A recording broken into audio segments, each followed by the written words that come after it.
केवल ये शिव महापुराण की कथा केवल कथा ही नहीं, ये हमारे मन को, हमारे चित्त को, हमारे विश्वास को दृढ़ करती है, हमारे भरोसे को दृढ़ करती है। और जिस दिन हमारे चित्त में, हमारी वृत्ति में, हमारे मन में भगवान शंकर आकर विराजमान होते हैं, तो ये मानकर चलें कि हमारा जो विश्वास है वो दृढ़, हमारा जो भरोसा है वो दृढ़ हो जाता है।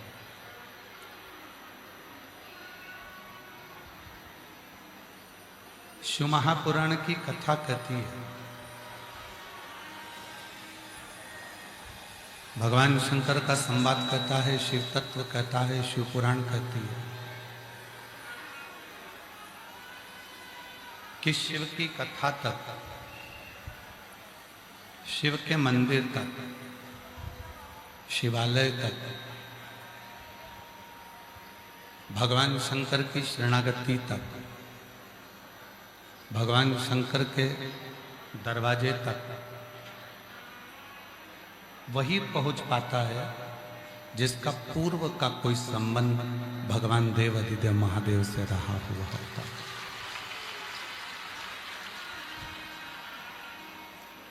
और कोई पिछले जन्म के अच्छे कर्म मुझे बाबा तेरा साथ मिला, कोई पिछले जन्म के अच्छे कर्म मुझे बाबा तेरा साथ मिला, जहाँ सारी दुनिया झुकती है, जहाँ सारी दुनिया झुकती है, मुझे वो वाली दरबार मिला, दरबार मिला।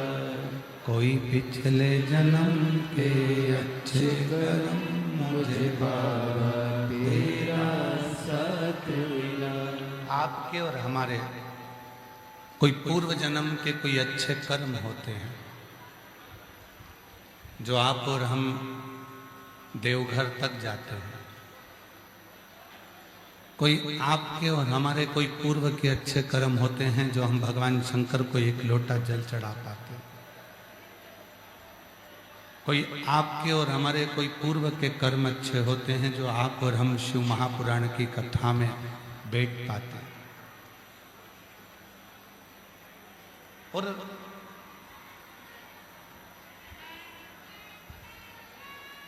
किसी का संग यदि रहता है तो वो थोड़े समय का रहता है। एक प्रैक्टिकल कर कर देखिएगा, आपके जीवन में भी हुआ होगा। उस प्रैक्टिकल को तो आप लोगों ने भी करा होगा कि जब व्यक्ति बीमार होता है,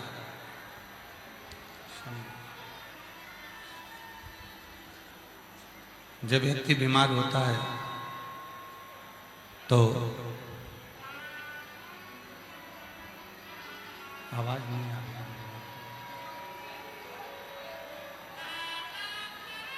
सही करवाओ। हवा के कारण कुछ वायर टूटे हैं, इसलिए थोड़ा समय लग रहा है, शीघ्र शीघ्र ठीक हो जाएगा।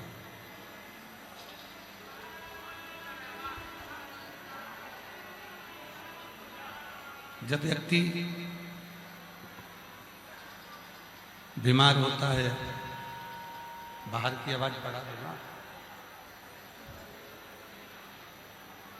और बीमार होता है तब वो उसके पास में उसके रिश्तेदार, नातेदार, कुटुंबी, परिवार वाले सब आते हैं।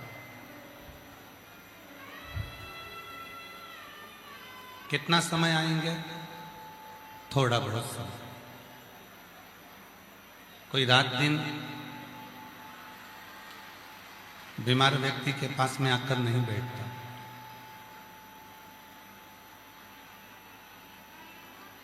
कोई रात दिन बीमार वाले व्यक्ति के पास में जाकर नहीं बैठता,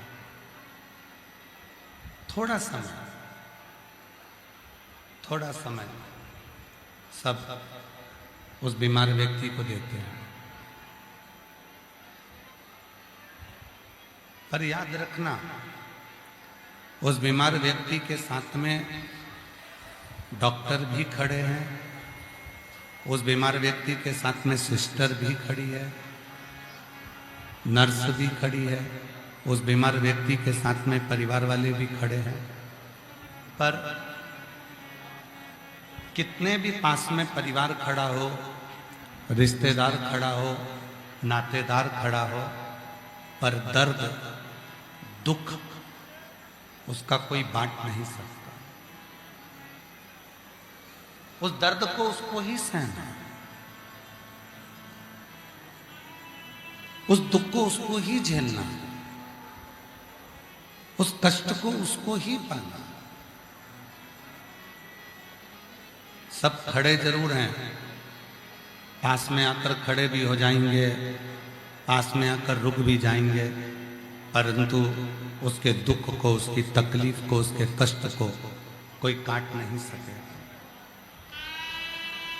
उसके दुख को, उसकी तकलीफ को, उसके कष्ट को तो उसको खुद को ही झेलना।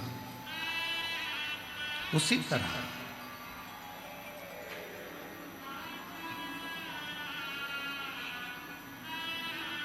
मनुष्य पूरी जिंदगी जो निकाल देता है वो कुछ ना कुछ ढूंढने में निकाल देता है।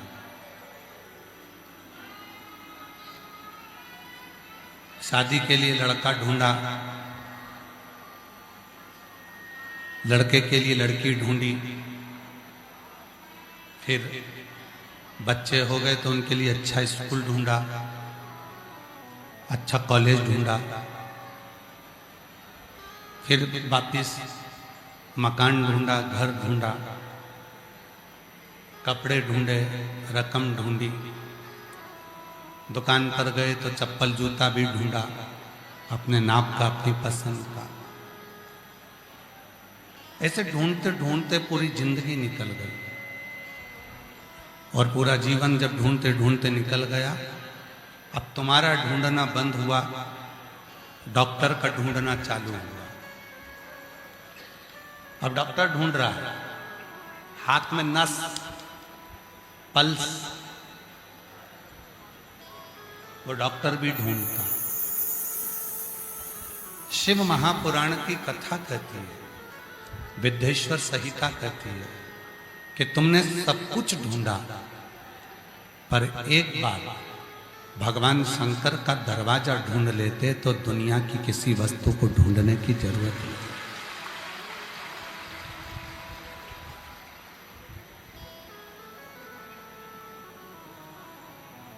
आपने भी ढूंढा, हमने भी ढूंढा, सबने ढूंढा। दुनिया के सारे सुख को ढूंढने में अपनी पूरी जिंदगी को बर्बाद कर दिया, पर उस ईश्वर को नहीं देख पा, उस परमात्मा को नहीं ढूंढ पा। महाराज,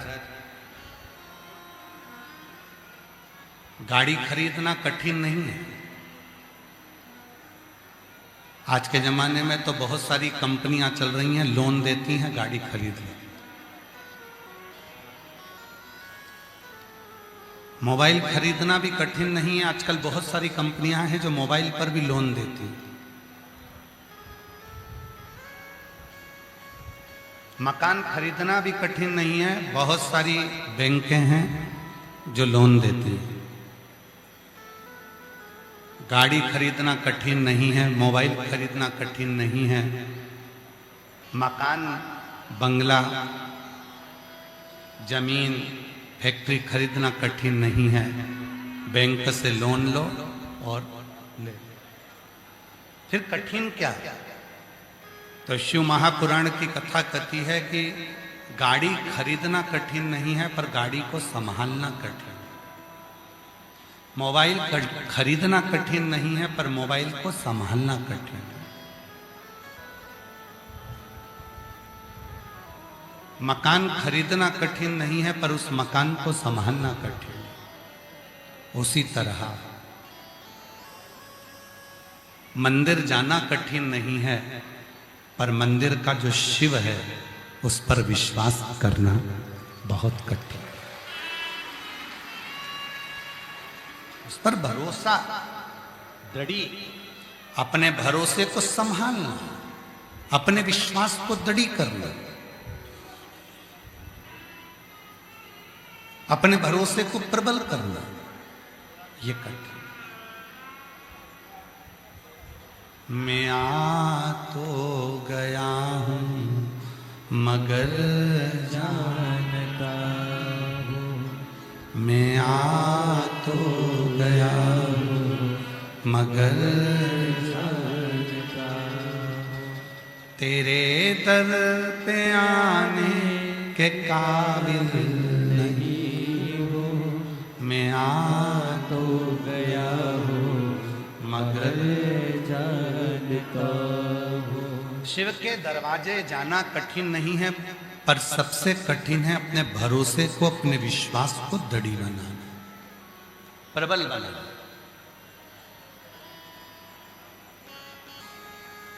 लाखों की संख्या में आप लोग फुटबॉल ग्राउंड रांची के कांके झारखंड की इस पवित्र भूमि पर कथा सुन रहे हो।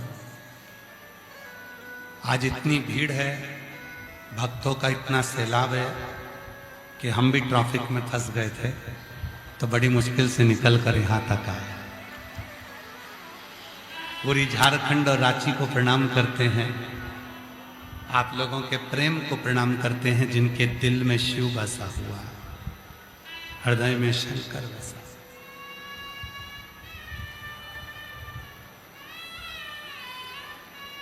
यहाँ की प्रशासन को, यहाँ झारखंड के सरकार को, यहाँ के माननीय मुख्यमंत्री जी को, यहाँ के कलेक्टर महोदय को, IG, DIG, commissioner, SP, SSP, यहाँ के एसडीएम, यहाँ के विधायक, यहाँ के सांसद, सबको हम नमन करते हैं कि आप लोगों ने इतनी लाखों की भीड़ को बहुत अच्छे से संभाल रखा है, उसके लिए आपको प्रणाम करते हैं।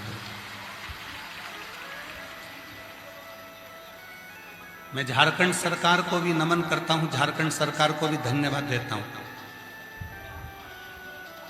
यहाँ की पुलिस फोर्स को धन्यवाद देता हूं, जिन्होंने इस कथा को बड़ी दिव्यता के साथ संभाल के रखा। लाखों की भीड़ है, भक्तों को आराम से निकालना, भेजना, आना, उसके लिए एक बार पुनः झारखंड सरकार के लिए और पुलिस प्रशासन के लिए जोरदार ताली बजाकर उनके लिए साधुता।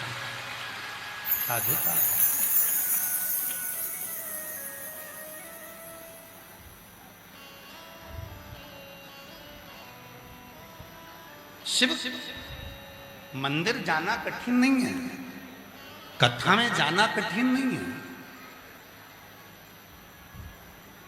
देवघर जाना कठिन नहीं है, उज्जैन जाना कठिन नहीं है, काशी जाना कठिन नहीं है, पर कठिन है विश्वनाथ पर भरोसा करना, कठिन है देवघर वाले बाबा पर भरोसा करना, कठिन है महाकाल राज पे भरोसा करना, कठिन है शिव महापुराण पर भरोसा करना।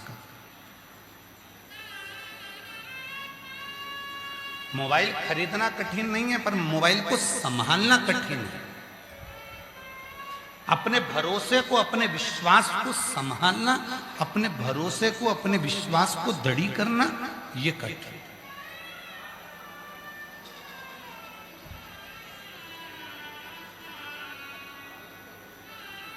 कितना संभालना पड़ता है मोबाइल को। कथा चलते चलते में भी 5 से 6 बार तुम्हें अपना मोबाइल देखना पड़ता है कि गया, है कि गया, कितना संभालना पड़ता है। मोबाइल खरीदना कठिन नहीं है, मोबाइल तो आप लोन लीजिए, मोबाइल ले लोगे, गाड़ी के लिए लोन लीजिए, गाड़ी ले लोगे, मकान ले लोगे, बंगला ले लोगे, पर उसको संभालो। उसी तरह भगवान के मंदिर में जाना कठिन नहीं है, पर उसके ऊपर भरोसा संभालना बहुत कठिन।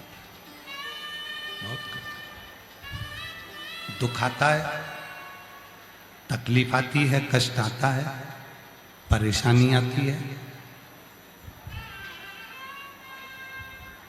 और जैसे ही दुख तकलीफ परेशानी आई, कष्ट आया, लोटा भर के जल चढ़ा रहे हो, भगवान शंकर पर एक लोटा जल समर्पित कर रहे हो, शिव जी पे जल समर्पित कर रहे हो, शंकर जी का भजन कर रहे हो, शिव नाम ले रहे हो, भगवान शंकर की भक्ति कर रहे हो, शिव स्मरण कर रहे हो, और फिर मन डोल गया, फिर मन विचलित हो गया, मेरा बाबा तो मेरी सुन ही नहीं रहा। बस शिव कथा यही कहती है, अपने मन को, अपने विश्वास को डगमगाना नहीं, अपने विश्वास को दृढ़ करना, भरोसे को दृढ़ करना।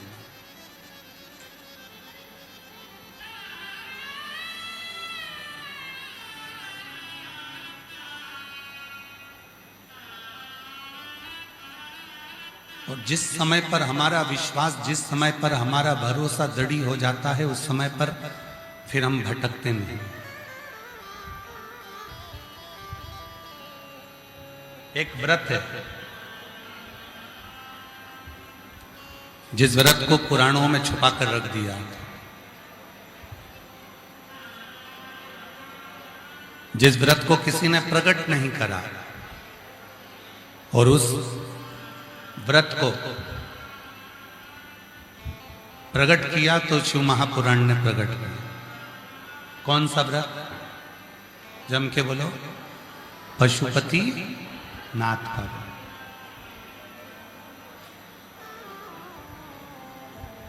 एक व्रत, ये ऐसा व्रत है जिस व्रत को पुराणों में, शास्त्रों में छुपा कर रख दिया था, उस व्रत को प्रकट नहीं किया। क्यों?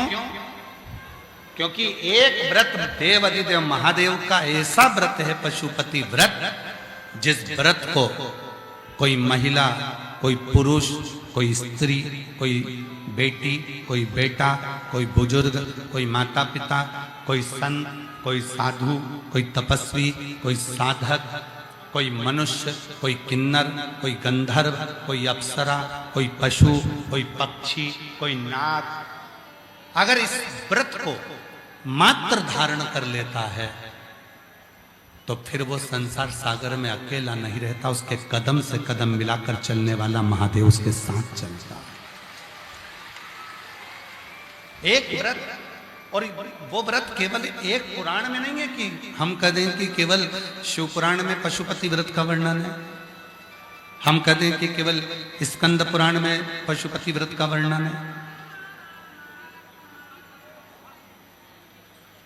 उस व्रत का वर्णन लिंग पुराण में, नर्मदा पुराण में, स्कंद पुराण में, शिव पुराण में, श्रीमद् भागवत पुराण में, विष्णु पुराण में, ब्रह्म वैवर्त पुराण में,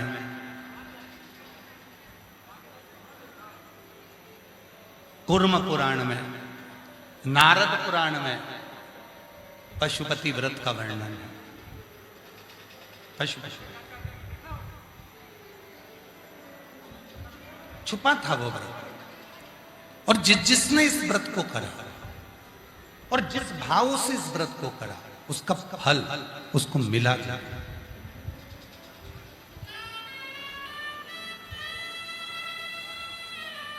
एक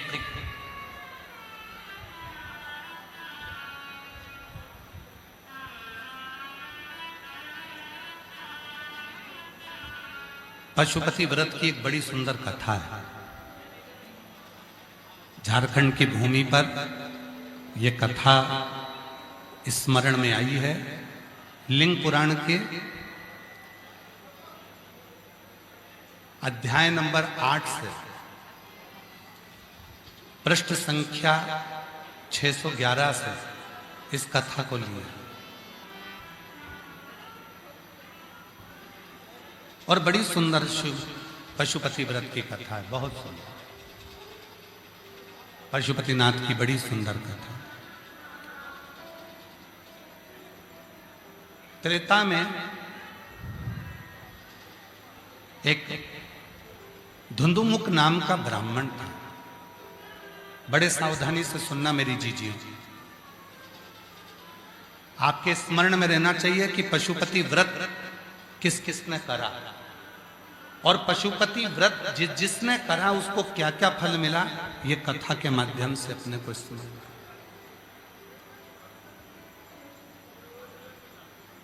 आप में से कितनी जीजियां हैं, कितने जीजा हैं जिन्होंने पशुपति व्रत करा? हाथ उठाओ जरा।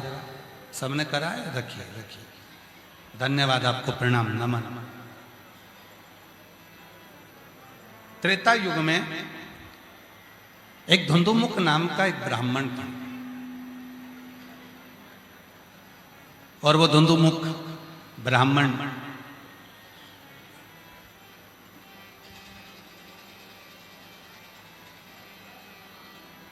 भगवान शिव की कृपा पात्र था। वो बादल के रूप में भगवान शंकर को बिठाकर भ्रमण कराता था। पर एक बार उस धुंधुमुख के अंदर मन में यह भाव आ गया कि शिवजी का भार मैं उठा लेता हूं, भगवान शंकर का भार मैं उठा लेता हूं। धुंधुमुख के ब्राह्मण के मन में यह भाव आ गया कि मैं शंकर का भार उठाऊं। और मेरी जीजियों, मेरे जीजाओं, मेरी बेटियों, मेरे बेटाओं, मेरे बुजुर्ग माता पिता, स्मरण रखना, कथा करवाने वाले आप नहीं, कथा करने वाले हम नहीं, कथा सुनने वाले आप नहीं, कथा बाचने वाले हम नहीं। शिव महापुराण में महत्तम में वर्णन कर दिया कि कथा करवाने वाला भी शिव है, कथा सुनने वाला भी शिव है और कथा बाचने वाला भी शिव है, कोई दूसरा इसको नहीं है।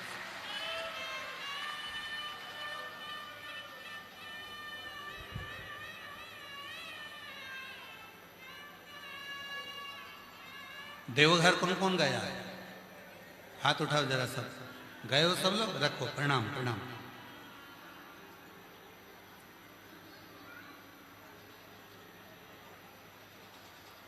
कावड़ किस किस ने भरी है?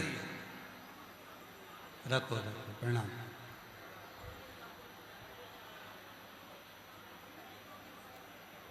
कावड़ को प्रणाम कर कर बाबा की कावड़ को, बम कावड़ को जब हम अपने कंधे पर लेते हैं और मन में अगर हमारे ये भाव आ जाता है कि ये कावड़ मैं लेकर चल रहा हूं, तो फिर तो कावड़ ले जाना बहुत कठिन हो जाता है। पांव दुखते हैं, छाले पड़ जाते हैं, थक जाते हैं, परिश्रम हो जाता है, बहुत कष्ट होता है। पर जब तुमने ये सोच लिया कि ये कावड़ मैं लेकर नहीं जा रहा हूं, ये कावड़ ले जाने वाला मैं नहीं हूं, ये कावड़ ले जाने वाला मैं नहीं हूं, जब तुम्हारे मन में आ गया कि ये कावड़ ले जाने वाला तो मेरा स्वयं देव अधिदेव महादेव है और महादेव ही लेकर जा रहा है, तो वो कावड़ चले। फिर कावड़ ले जाने में दिक्कत नहीं है। हमारे सीहोर में कुबेरेश्वर बाबा की कावड़ केवल 11 किलोमीटर की जाती है। अब आप में से कई लोग तो ऐसे हैं कि रांची में 5-10 किलोमीटर तो पैदल ही चल लेते हैं, 2-5 किलोमीटर तो सुबह मॉर्निंग वॉक में 4-5 किलोमीटर चल लेते हैं। 6-7 किलोमीटर तक लोग सुबह सुबह मॉर्निंग वॉक में चल लेते हैं।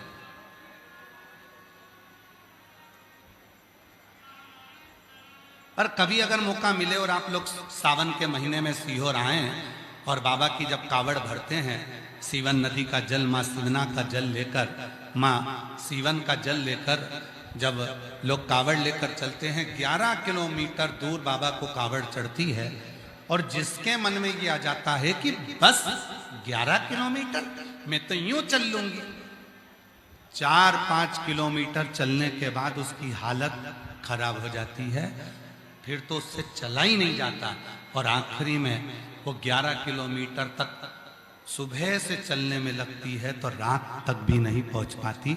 और जिसने सोचा ये कावड़ मैंने नहीं उठाई है, 11 किलोमीटर भी अगर चलाएगा तो मेरा बाबा चलाएगा, बाबा पर भरोसा कर कर जो चल लेता है तो वो पार कर, वो पार।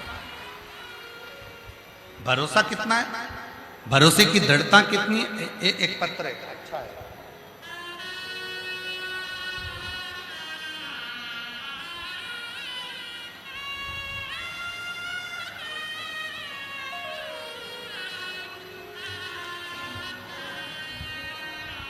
भरोसा देखिए, इन पत्रों के माध्यम से भरोसा देखिए। सुनंदा वर्णवाल, मैं रांची की रहने वाली, कहीं बैठी हो। सुनंदा वर्णवाल हमारे बीच में लाइट बाबा पधारे हैं, एक बार जोरदार ताली बजाकर उनका साथ।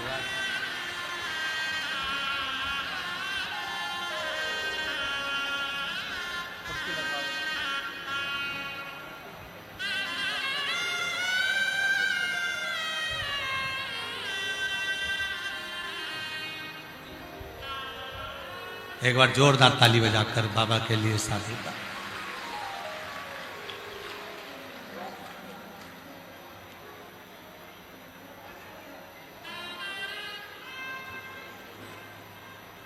पत्र पढ़िएगा, विश्वास देखिए कि शिव पुराण पर भरोसा कितना है। विश्वास देखिए कि शंकर पर भरोसा कितना है। कुर्सी लाओ, कुर्सी लाओ। शिव पर भरोसा कितना हो गया।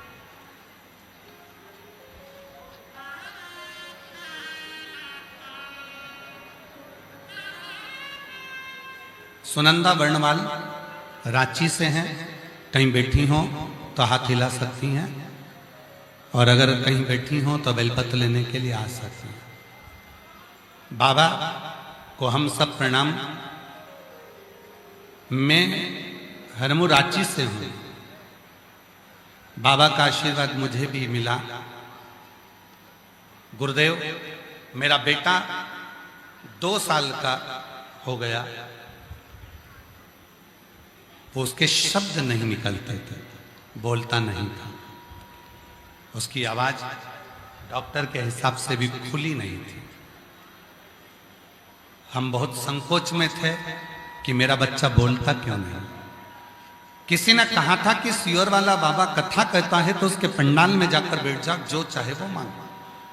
हम यहाँ आए, हमने बेटे की बस केवल आवाज मांगी, यहाँ की मिट्टी को उसके गले पर लगाया, और बाबा घर जाते ही मेरा बेटा माँ और पापा बोलने लगा।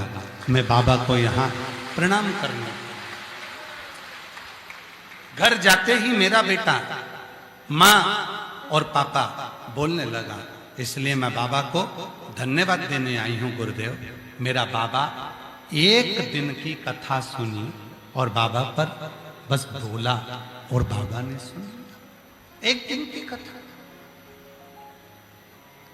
जो जैसी भावना लाया वो वैसा ही फल पाया, नहीं खाली उसे लौटाया, वो मन ही मन हर्षाया, और कर दिया माला माल काशी वाले ने, लुटा दिया भंडार काशी वाले ने, ओ कर दिया माला माल काशी वाले ने, लुटा दिया भंडार काशी वाले ने, लुटा दिया भंडार काशी वाले ने, लुटा दिया भंडार काशी वाले ने, ओ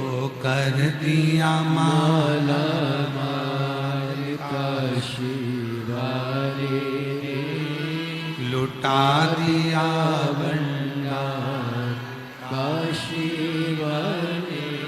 आप जिस भाव से यहाँ आए, आप जिस भावना से यहाँ पहुंचे, आप जिस भरोसे से यहाँ पहुंचे, आप जिस विश्वास से यहाँ पहुंचे, उस विश्वास को संभाल कर रखना, उस भरोसे को संभाल कर रखना। तुम्हारा वो विश्वास, तुम्हारा वो भरोसा टूटने वाला नहीं है। मेरा शिव तुमने जो मांगा है वो 3 महीने के अंदर मेरा बाबा देगा जरूर, ये निश्चित।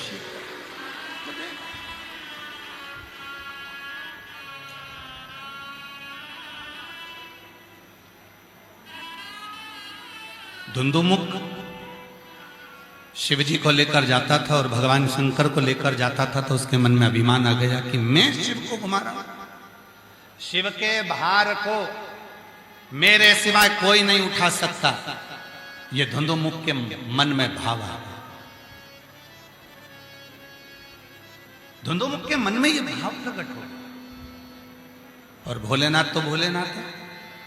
आज बाबा ने अपना, जैसे लंकापति रावण के मन में आ गया था कि मैं शंकर को उठा सकता हूं, कैलाश उठा सकता हूं, शिव जी ने अपने पांव का अंगूठा थोड़ा सा नीचे करा और कैलाश हिला तक नहीं, हाथ दब गया लंका के राजा रावण का, चीख पड़ा, चिल्ला दिया, रोने लगा, गर्जना करने लगा, शिव शिव शिव शिव पुकार उठा। वैसे धुंधुमुख के मन में, धुंधुमुख के मन में यह भाव आ गया कि शिव जी के भार को मैं उठा रहा हूं। और भगवान शंकर ने ऐसी करुणा करी कि धुंधुमुख के भीतर का अभिमान टूट गया। समय आया,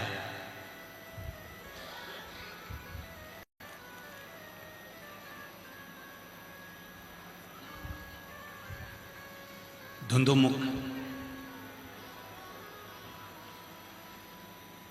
अभिमान से परे होकर विवाह कर लेता है, धर्म पत्नी आ जाती है और उसके घर में एक बेटा जन्म लेता है। एक बेटे का जन्म हुआ।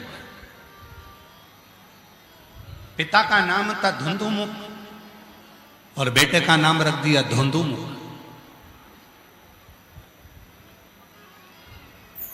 बेटा धुंधुमुख का जन्म हुआ। जिन जिन ब्राह्मणों ने, जिन जिन संतों ने, जिन जिन साधुओं ने, जिन जिन गुरुओं ने देखा उस धुंधुमुख को, देखकर कह दिया ये बेटा ठीक नहीं है, तुम्हारे प्राण भी इस धुंधुमुख के कारण जाएंगे, इसकी मां भी अगर मरेगी तो धुंधुमुख के कारण मरेगी, पूरा परिवार अगर मरेगा तो धुंधुमुख के कारण मरेगा, ये बेटा ठीक नहीं। धुंधुमुख ने ब्राह्मणों से पूछा कि मुझे ये बताओ संतों कि मैंने अपनी जिंदगी में कौन सा पाप करा जो मेरे घर में ऐसी औलाद पैदा हो।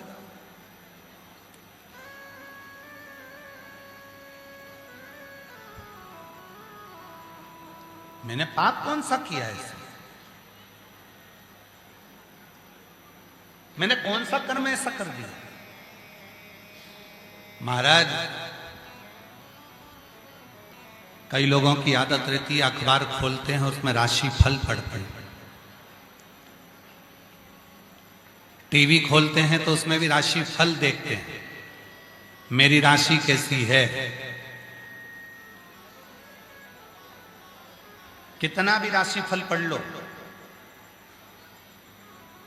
कितना भी राशि फल देख लो,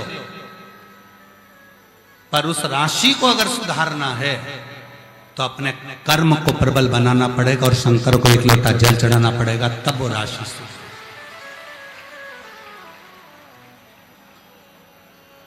हमारे एक परिचित थे, वो राशिफल बहुत देखते थे, बहुत।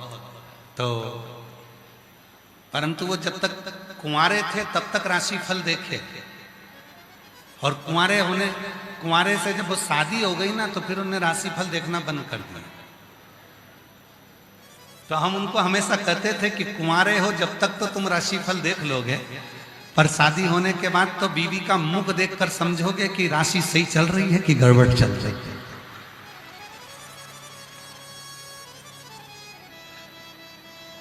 ऑफिस से आओगे और बीवी का चेहरा देखोगे ना अपनी धर्मपत्नी का, और उसका चेहरा देखकर पहचान जाओगे कि आज राशि ठीक चल रही है। मतलब आज मेरी पत्नी का झगड़ा ना मेरी बहन से हुआ, न मेरी माँ से हुआ, न भाभी से हुआ, न देवरानी से हुआ। आज राशि ठीक है। राशि केवल जब तक कुंवारा था तब तक देख रहा था, उसके बाद तुम मुख देखकर बताता है कि आज राशि ठीक है कि गड़बड़।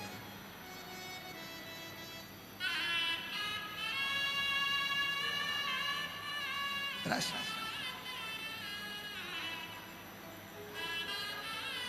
प्रभु आपकी कृपा से सब काम। श्रेष्ठता कब है? राशि फल आपने पढ़ा, राशि फल आपने टीवी पर देखा, सुना। राशि कब काम करती है? जब आप मेहनत करते हैं। राशि कब काम करेगी? जब आपका कर्म प्रधान हो, जब आपने भगवान देवाधिदेव महादेव पर पूर्ण भरोसा कर कर अपने कर्म को अपनी लगनता के साथ किया, तो वो राशि काम करती है। आज श्री शिवाला सेवा समिति रांची, बहुत कठिन था रांची में शिव महापुराण की कथा होना, पर श्री शिवाला सेवा समिति रांची ने इतनी मेहनत करी है, इतनी मेहनत करी है कि आज पूरी समिति, और हम कल किसी आशीष ने हमको एक वीडियो दिखाया था किसी पत्रकार बंधु का, तो वो बता रहे थे कि माताएं भोजनशाला में बैठकर सब्जियां काट रही हैं, कोई चावल धो रहा है, कोई दाल धो रहा है। हम नमन करते हैं पूरी शिवाला सेवा समिति को, आपकी जागरूकता को और आपके कर्म को, आपकी प्रधानता।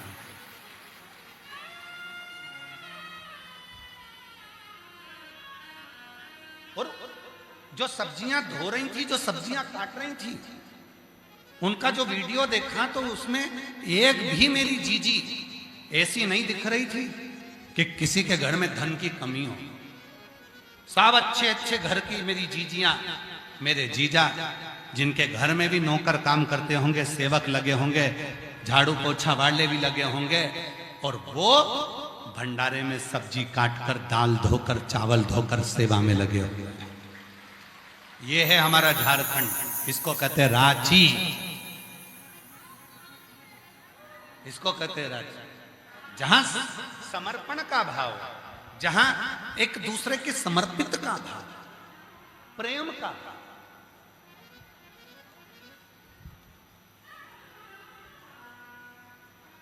और इतनी लंबी लाइन, एक भाई बता रहा था, 1 किलोमीटर की लंबी लाइन भोजन भंडारे की चली जा रही है, चली जा रही है, चली जा रही है।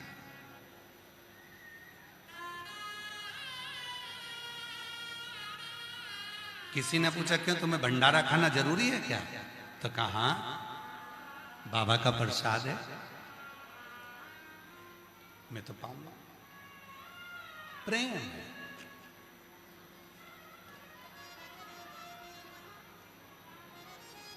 हम विवेक कुमार जी एक बात कहें,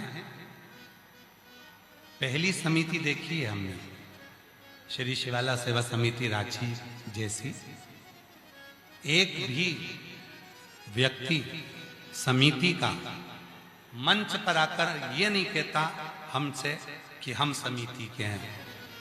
यहां व्यक्ति बोलने से ज्यादा अपने काम पर ध्यान देता है, इसलिए रांची की समिति को हम साधुवाद हैं।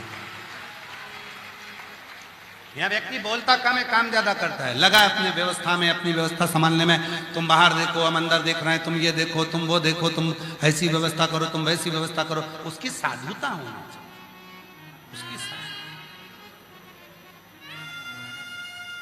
और जगह पे तो लोग छाती ठोक के कहते हैं हम नहीं मिले क्या महाराज से, हम समिति का है, हमें मिलना जरूरी है।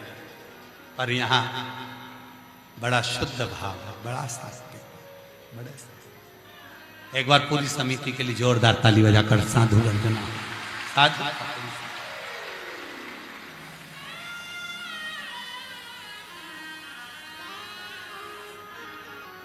और प्रभु आपकी कृपा से सब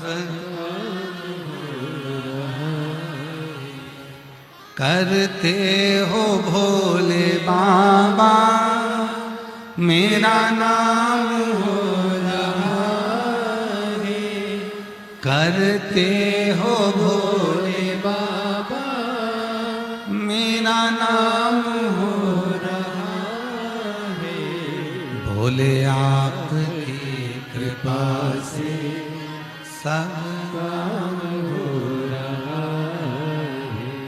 भोले आपकी कृपा से सब काम हो रहा है। धुंधुरमुख के घर में एक बेटे का जन्म हुआ। धुंधुरमुख को लगा कि मैंने अपनी जिंदगी में कौन सा पाप करा जो मेरे घर में ऐसा बेटा जन्म दिया।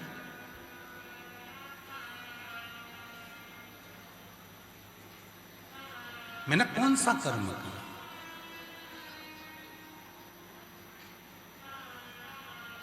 महाराज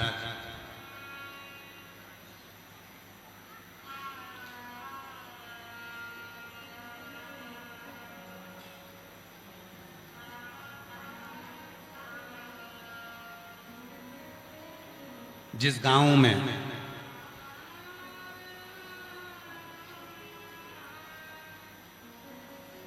पानी की कमी होती है, उस गांव की फसल बिगड़ जाती है। जिस गांव में पानी की कमी होती है वहां की फसल बिगड़ जाती है। और जिस घर में संस्कारों की कमी होती है वहां की नस्ल बिगड़ जाती है।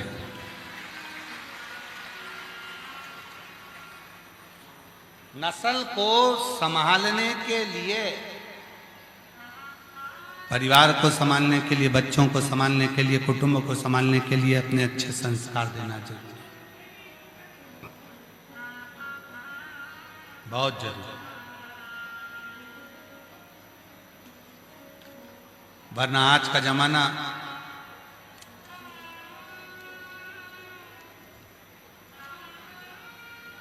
आप लोगों में से कितने लोग हैं ऐसे जो अपनी पूरी प्रॉपर्टी किसी मंदिर में देके जाओगे?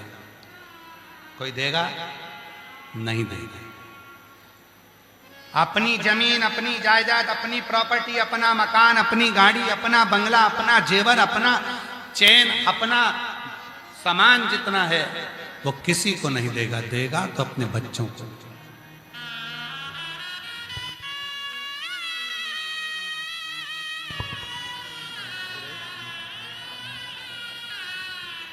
हमारे बीच में जिस क्षेत्र में कथा चल रही है वहाँ के स्थानीय विधायक महोदय श्री सुरेश बिट्ठा जी यहाँ आए हैं। मैं निवेदन करूँगा वो व्यासपीठ पूजन के लिए पधारे। माननीय विधायक महोदय श्री सुरेश बिट्ठा जी कांके क्षेत्र से हैं। मैं निवेदन करूँगा कि वो व्यासपीठ पूजन के लिए। एक बार जोरदार ताली बजाकर माननीय विधायक महोदय जी का, जिनके क्षेत्र में ये पवित्र कथा शिव महापुराण की हो रही है, उनको साधुवाद।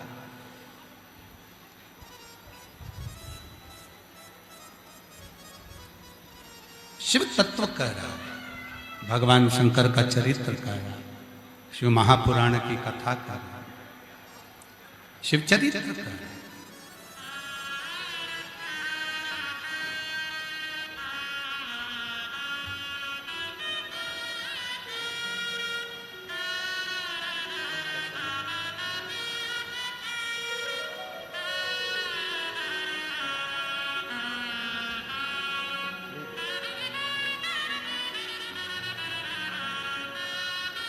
एक बार जोरदार ताली बजाकर साधुवाद क्षेत्रीय विधायक माननीय श्री सुरेश बिट्ठा जी के लिए, जो कांके क्षेत्र से ही हैं।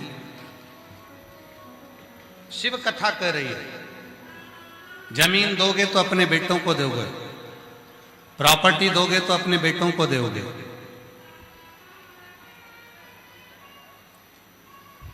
जितना घर में गोल्ड है वो भी अपने बेटों को दोगे। पाल पोस कर बड़ा करा बेटों को, खूब अच्छे से रखा बेटों को, पर वही बेटा जिसको हमने सब कुछ देने का सोच लिया और वही चिल्लाकर बात करे, चिढ़कर बोले, गुस्से में बोले, अपशब्द बोले, तो ठीक लगेगा क्या? नहीं।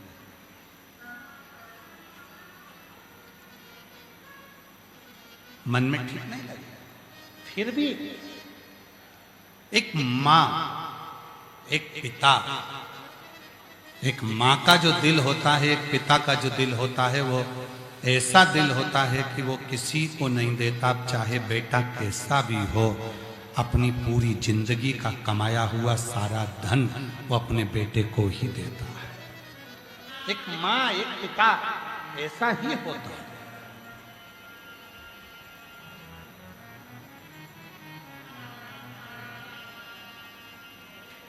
धुंधुमुख के मन में यह भाव आ गया कि मैंने कौन सा पाप करा जो मेरे बेटे आज इतना, सारे संत ऋषि गुरुजन कह रहे हैं कि तुम्हारा बेटा ठीक नहीं है, ये तुम्हें बर्बाद कर देगा, ये तुम्हें नष्ट कर देगा। तुम्हारे मरने का भी अगर कोई लक्ष्य रहेगा तो यही बेटा तुम्हारे मरने का कृत करेगा। धुंधुमुख के मन में यह बात बहुत खल गई।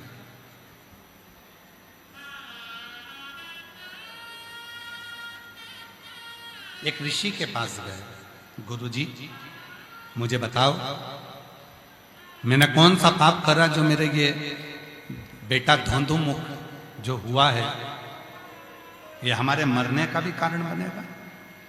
तब ऋषिवर ने कहा, एक पाप तुम्हारी जिंदगी में हो गया। एक शिव का भक्त रोज शिवालय जाता था, तुम्हारे पूर्व के जन्म में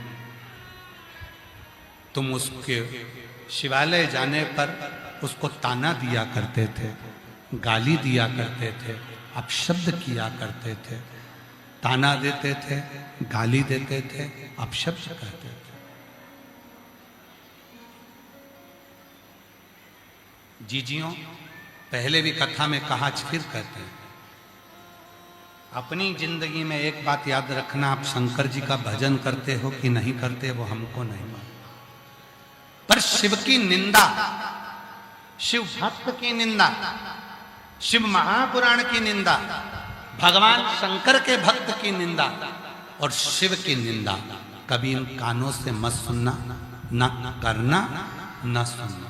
अगर कोई निंदा कर भी दे, आज का जमाना सोशल मीडिया का है, आपको अगर कहीं मोबाइल पर कोई निंदा करता दिख भी जाए तो वहां से या तो डिलीट हो जाओ या उसको ब्लॉक कर दो, और अपने मुख से ना निंदा करना है ना निंदा सुनना है। हमें निंदा भी नहीं करना, हमें निंदा भी नहीं सुनना। निंदा करी थी दक्ष प्रजापति ने भगवान शंकर की, बकरे का मुख लग गया था। निंदा करी थी देवऋषि नारद ने भगवान शंकर की, बंदर का मुख लग गया था। निंदा सुनी थी भगवान नारायण ने, नारद जी के मुख से भगवान शंकर की निंदा सुनी थी तो नारायण भगवान का मुख कर कर घोड़े का मुख लग गया था। जिसने निंदा सुनी है और जिसने निंदा करी है उसको पशु की योनि को तो धारण करना ही पड़ता है, उसको भोगना तो पड़ता ही। देवऋषि नारद ने निंदा करी थी भगवान शंकर की, बंदर का मुंह लग गया था। दक्ष प्रजापति ने निंदा करी थी भगवान शंकर की, बकरे का मुख लग गया था। भगवान विष्णु ने देवऋषि नारद के मुख से भगवान शंकर की निंदा सुन ली थी तो घोड़े का मुंह लग गया था। हयग्रीव अवतार हुआ था भगवान का। केवल निंदा श्रवण करना, निंदा सुनना।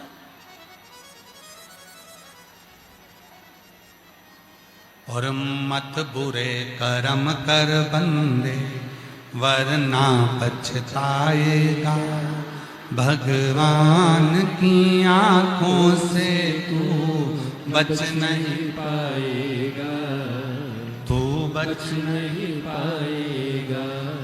अरे ओ अज्ञानी मत कर नादानी, अरे ओ अज्ञानी मत कर नादानी। तेरे कर्म का फल भी तू ही पाएगा, जैसा किया तूने तेरे आगे आएगा।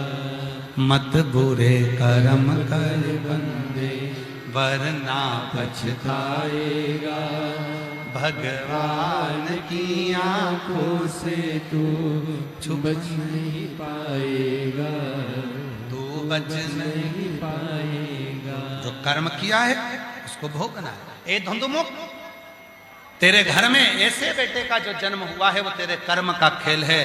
तो पूर्व जन्म में तूने एक कर्म बुरा करा था, एक शिव भक्त मंदिर जाता था, एक शिव भक्त शिवालय जाता था, एक शिव भक्त भगवान की कथा में जाता था, एक शिव भक्त भगवान का अनुमोदन भजन करने जाता था, और तू उस पर ताने पर देता था, तू उसको अपशब्द कहता था, तू उसको गाली देता था, तू उसको अपशब्द कहता, तू उसको कमेंट्स करता, तू उसको ताने देता।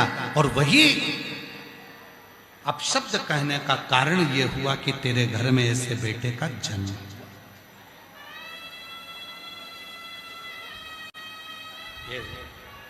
कर्म का भोग, कर्म का मिला, रोने लगा। अब मेरे घर में ऐसा बेटा जन्म ले लिया है जो मेरे पूरे कुल को डुबो देगा, फिर हमारा कुल तरेगा कैसे? ऋषियों ने कहा तुम्हारा बेटा जब पूर्ण तरह से बर्बाद हो जाएगा, सब नष्ट हो जाएगा, तब तुम्हारा बेटा धुंधुमुख भगवान बृहस्पति के पास जाएगा और उनसे निवेदन कर कर भगवान शंकर की पूजन को करेगा, तब तुम तरोगे। आया समय, धुंधुमुख अपने घर चले गए। धुंधुमुख उसका बेटा धीरे धीरे बड़ा हुआ, उसकी शादी कर दी। शादी क्यों करी? क्योंकि वो बेटा यहाँ वहां जाता, गलत करते करता, मदिरापान करता, मांसाहार करता, वेश्यावृत्ति करता, गलत काम में लगा रहा, जुआ खेलने में लग गया, गलत कर्म में लग गया। तो पिताजी ने सोचा कि कम से कम अगर इसका विवाह कर दूंगा तो ये कुछ ठीक तो हो जाएगा। तो धुंधुमुख ने अपने बेटे धुंधुमुख का विवाह कर दिया।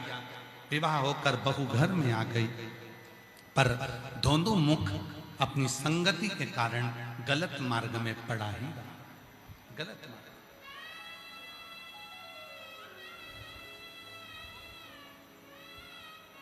लिंग पुराण का यह चरित्र कहता है, धुंधुमुख ने एक पर स्त्री का संग कर लिया, एक पर स्त्री का संग। पहले कथा में कहा था, पराया धन और पराई स्त्री ये दोनों व्यक्ति को बर्बाद कर देते हैं। पराया धन भी बर्बाद करेगा और पराई स्त्री भी बर्बाद कर देगा।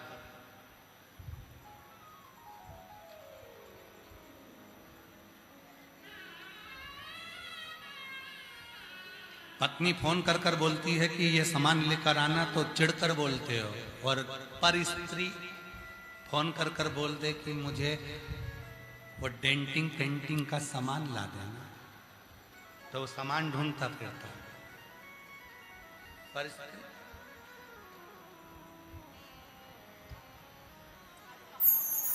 घर के बच्चे बोल देंगे पापा हमको घुमाने ले चलो, पापा हमको ये सामान दिला दो।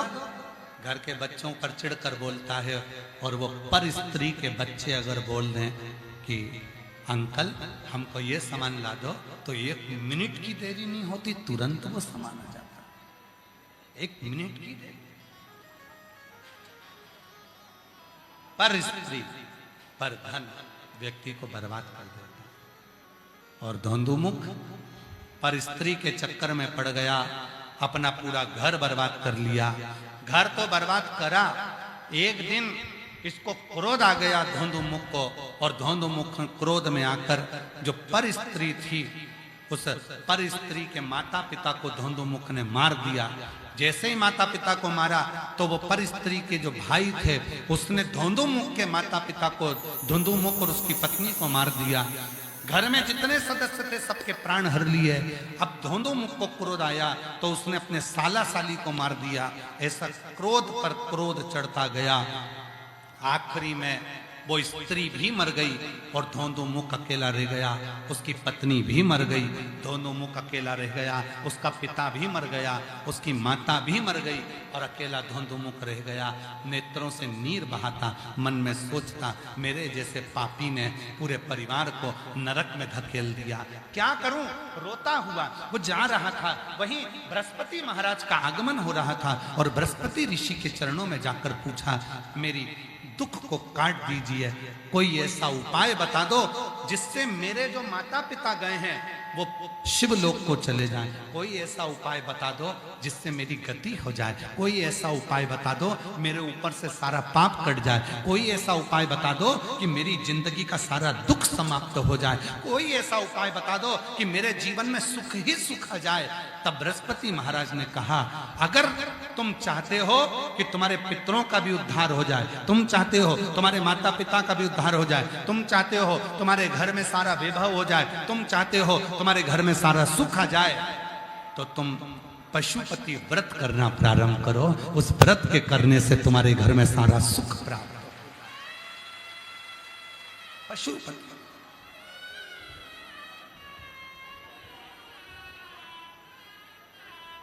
बाबा जी, पशुपति व्रत और पाशुपत योग और पाशुपत अस्त्र, ये तीन चीजें हमारे शास्त्रों में वर्णन करी है। एक पशुपति योग, पाशुपत योग, पाशुपत अस्त्र और पाशुपत व्रत।